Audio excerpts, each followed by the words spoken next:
이렇게 공부하시면 내가 겨울방학 때 중심을 잘 잡아놔서 1년이 편하네 라고 생각하실 수 있을 거예요. 네, 안녕하세요. 서림 작가입니다. 오늘은 겨울방학 맞아서 겨울방학 어떻게 우리가 해야 되는지에 대해서 이야기해 보려고 하는데요. 제가 예전에 잠시 강사 생활을 했을 때 윈터스쿨 고등부 담임을 맡은 적이 있어요. 그때 이렇게 겨울방학 때 학생들이 공부하는 모습을 보면 굉장히 겨울방학은 되게 달콤한 시간이구나 라는 생각을 했거든요. 왜 달콤하냐면 일단은 모두가 희망이 있어. 모두가 다 어느 대학이나 꿈꿀 수 있는 기회가 여러분한테 있잖아요. 그래서 굉장히 좀 희망을 갖고 출발할 수 있는 시기이기도 하고, 근데 하다가 중간에 지쳐서 풀어지면서도 아직은 시간이 많이 남아서 조급하지 않거든. 그래서 또 다른 의미에서 또 달콤한 시간이기도 합니다. 근데 이게 사실 되게 긴 것 같아도 넣어놓고 있으면 금방 지나가 버리거든요. 그래서 방학을 어떻게 하면 잘 보낼 수 있을지 4가지 원칙 정도 짚어보려고 하는데, 저만의 의견은 아니고 제가 학생 때부터 정말 너무 많은 공부에 도움을 받았던 책이 있어요. 박철범의 하루공부법이라는 책인데요. 그 책에 박철범 저자님의 생각도 같이 한번 짚으면서 이야기해 보도록 하겠습니다. 먼저 첫 번째, 하루에 11시간을 채워봐라 라고 하는 건데요.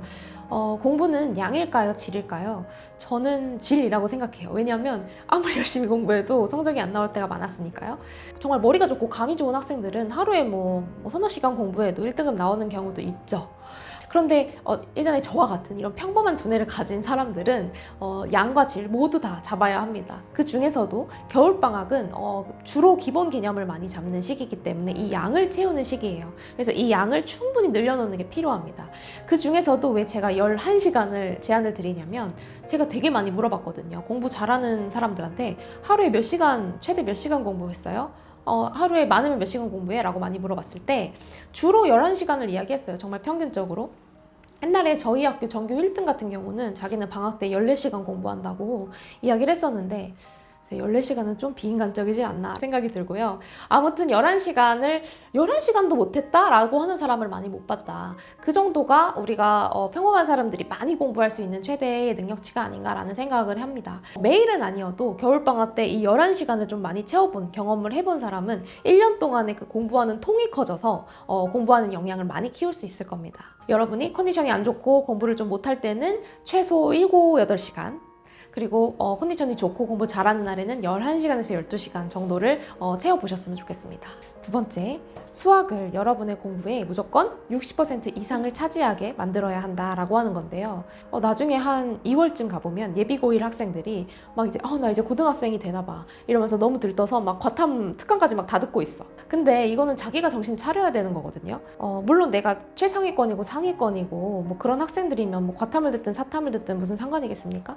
근데 그렇지 않다면 지금 이 시기에는 여러분들이 무조건 수학을 정말 몰빵하다시피 차지해야 되는 그런 시기예요. 고1뿐만 아니라 고3까지도. 그러니까 나중에 되면 수학에 투자할 시간이 많이 없잖아요. 수학은 정말 많은 노력이 필요한데요. 제가 너를 영어 1등급으로 만들어주마 썼고, 그리고 김범준 작가님 찾아서 너를 국어 1등급으로 만들어주마 펴내지 않았습니까? 근데 이 두 과목, 국어와 영어의 본질을 확인해 본 결과 이 두 영역은요, 무조건 양보다는 질이에요. 물론 양도 어느 정도 필요하죠. 그런데 하루 종일 잘못된 방법으로 공부를 해도 안 올라 절대. 근데 하루에 딱 1시간만이라도 뭔가 깨달음을 얻었어. 이거 이렇게 읽는구나. 이거 이렇게 생각해야 되는구나를 깨달으면은 오른다고요. 그래서 양보다 질이라고 말씀드리는 건데, 그래서 이 국어 영어는 지금 겨울방학이 꼭 아니더라도 나중에 충분히 깨달음을 얻어서 오를 수 있는 기회가 있거든요. 근데 수학은 그렇지 않죠.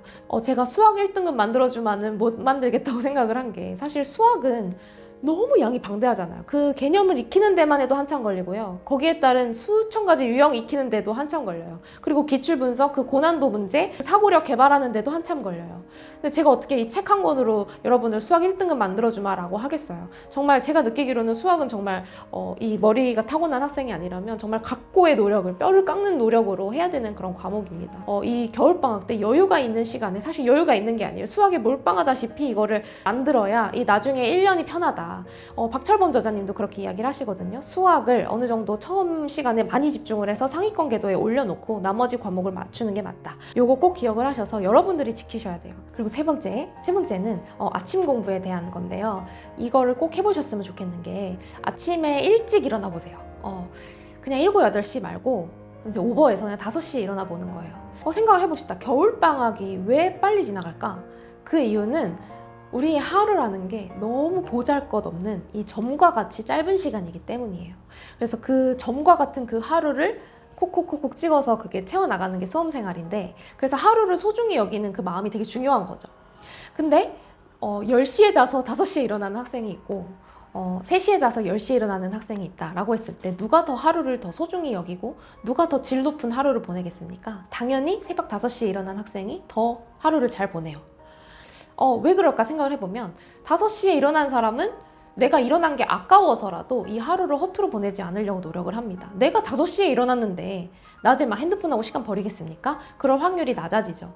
이렇게 하루를 소중히 여기는 습관을 들이기 위해서 일찍 일어나는 걸 추천드리는데, 제가 조금 오버해서 5시에 일어나 보십시오 라고 하는 거는 이 아침 시간을 좀 즐겨보라고요. 5시에 일어나서 정말 그 아무도 일어나지 않은 그 캄캄한 새벽에 혼자 스터디 카페 나오는 거야. 그래서 그 아주 고요한 이른 아침 새벽에 내가 혼자서 스터디 카페에서 커피 한 잔 마시면서 공부하는 거, 그거 한번 즐겨보세요.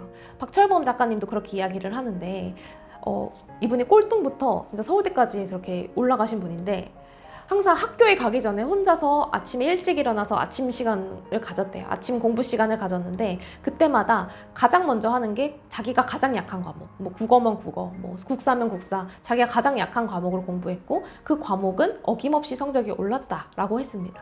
그래서 이 아침 시간에 내가 이 어떤 공부에 애정을 갖고 쏟는 그 시간이 이 하루도 굉장히 선순환으로 만들어주고, 그리고 그 약한 과목 자체도 되게 강하게 만들어주는 효과가 있다. 꼭 해보셨으면 좋겠어요. 그리고 네 번째는 운동인데요. 제가 운동해라 라고 하면 학생들이 되게 별로 대수롭지 않게 듣고 넘기는 경우가 많은데요. 이게 나중에 진짜 절실해질 겁니다. 나중에 한 9월쯤 가면요, 학생들이 진짜 아파서 공부를 못해요. 선생님 저 오늘 엽떡 먹어서 배가 아파요. 저 오늘 감기 걸려서 못하겠어요. 저 체했어요. 이러면서 이 학생들이 너무 쇠약해지다 보니까 그게 나중에 이제 수능에 굉장히 악영향을 끼치는 경우가 많습니다. 이 박 작가님도 재수를 하셨는데 고3 때 실패 요인이 이제 너무 무리하게 고1, 2학년 때 달려서 고3 때 너무 쇠약해진 거, 그래서 몸이 너무 쇠약해져서 공부를 못했던 게 실패 요인이라고 하셨거든요. 그래서 재수를 할 때 이제 운동을 하셨는데 그 뛰는 게 제일 좋았대요. 뛰는 게 가장 좋았다. 근데 저도 여기 되게 공감을 하는 게, 저도 3반수 때 정말 제가 다녔던 그 대학교 운동장을 진짜 저녁마다 미친 듯이 달렸어요. 정말 땀이 뻘뻘 흘릴 정도로 미친 듯이 막 달렸는데, 그게 저의 이 공부에 지친 그 스트레스를 해소하는 유일한 창구가 되었던 그런 시간이었거든요. 그래서 여러분들도 주 3회 1회당 30분 이상 꼭 해보시길 바래요. 여러분의 1년을 정말 튼튼하게 지켜주는 버팀목이 될 겁니다. 네, 그래서 여러분이 겨울방학 때 지켜야 될 거 4가지 간단히 이야기해봤는데요. 먼저 뭐였죠? 11시간 채워보기. 그 다음에 두 번째, 수학을 60% 이상 지키기. 그 다음에 세 번째, 일찍 일어나기. 네 번째, 운동하기. 이 4가지만 지키면 거의 갓생 아닙니까? 갓생 살기 한번 같이 도전해보고요. 여러분들 겨울방학 승리하시길 바랍니다.